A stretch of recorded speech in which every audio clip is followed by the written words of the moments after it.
को मिलेगा। तो निरस्त्रीकरण को लेकर के यहाँ पर बात हो रही है। निरस्त्रीकरण का मतलब है हथियारों को हटाना। जैसे हम घर से खतरनाक चीजें हटाते हैं वैसे हथियारों को हटाना। संयुक्त राष्ट्र ने 5 मार्च को इसके लिए जागरूकता फैलाने की बात करी है। कंट्रोल करना यानी कि युद्ध को रोकना, ठीक है, ये याद रखना। 5 मार्च को इस साल युद्ध हो रहा है, बिल्कुल वर्ल्ड वॉर 3 जैसा सिचुएशन बन गया, इसलिए इस तरह के दिवस से रिलेटेड सवाल आने के पूरे पूरे चांसेस हैं, है ना। विवेक शर्मा, कॉन्ग्रेचुलेशन, अपना आधा घंटा आपने आज फिर से सफलतापूर्वक वेस्ट कर दिया, ठीक है।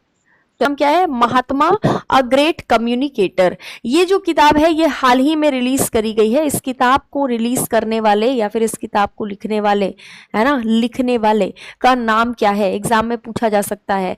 इस किताब को लिखने वाले व्यक्ति का नाम है धीरज काकड़िया। यहाँ पर इन्होंने ये जो किताब लिखी है इसमें महात्मा गांधी के बारे में लिखा है इन्होंने, जाहिर सी बात है उन्हीं पर ये किताब है।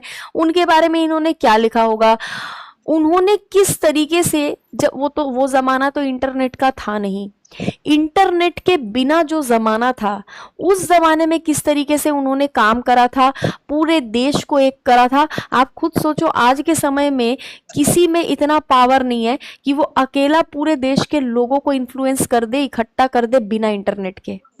इंटरनेट के थ्रू ही तो हमारी बातें एक जगह से दूसरी जगह पहुंच रही है कि नहीं। हमें लोग एक जगह से दूसरी जगह जान पा रहे हैं। अगर इंटरनेट नहीं होता तो हम लोग एक शहर से दूसरी शहर तक अपनी पहचान बनाने में ही हमारी हालत खराब हो जाती, राज्य तो दूर की बात है कि नहीं।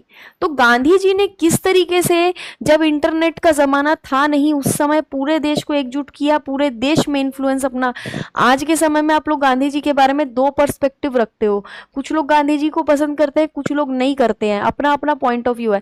लेकिन आप खुद सोचो वो जमाना कितना मुश्किल रहा होगा जब गांधी जी ने अपनी दम पे पूरे भारत को एक किया था। आज के समय में करके दिखाएं फिर पता चलेगा, है कि नहीं।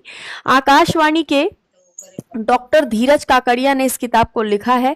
नई दिल्ली का जो राजघाट है वहां पर इस पुस्तक को रिलीज किया गया है, ठीक है। गांधी जी का योगदान बहुत ज्यादा रहा 1942 के क्विट इंडिया मूवमेंट में। उससे पहले 1920 में जो नॉन कोऑपरेशन मूवमेंट था, उसके बाद में 1930 में जो सिविल डिसोबीडियंस मूवमेंट था, इन सभी मूवमेंट्स में गांधी जी का बहुत बड़ा योगदान है, ठीक है। चलो नेक्स्ट देखो, कौन सा देश अमेरिका महाद्वीप का पहला ऐसा देश बन गया है जिसे विश्व स्वास्थ्य संगठन के द्वारा आधिकारिक तौर पर मान्यता प्राप्त हुई है। अच्छा, ये जो क्वेश्चन है ना, इस क्वेश्चन में कुछ गड़बड़ है, ठीक है। इस क्वेश्चन में गड़बड़ ये है कि इसमें ये ऐड ऑन होना चाहिए था। मैं बता दे रही हूं, किस देश में लेप्रोसी नाम की जो बीमारी है उसको पूरी तरीके से खत्म हो चुका है ऐसा घोषित कर दिया है। यानी ये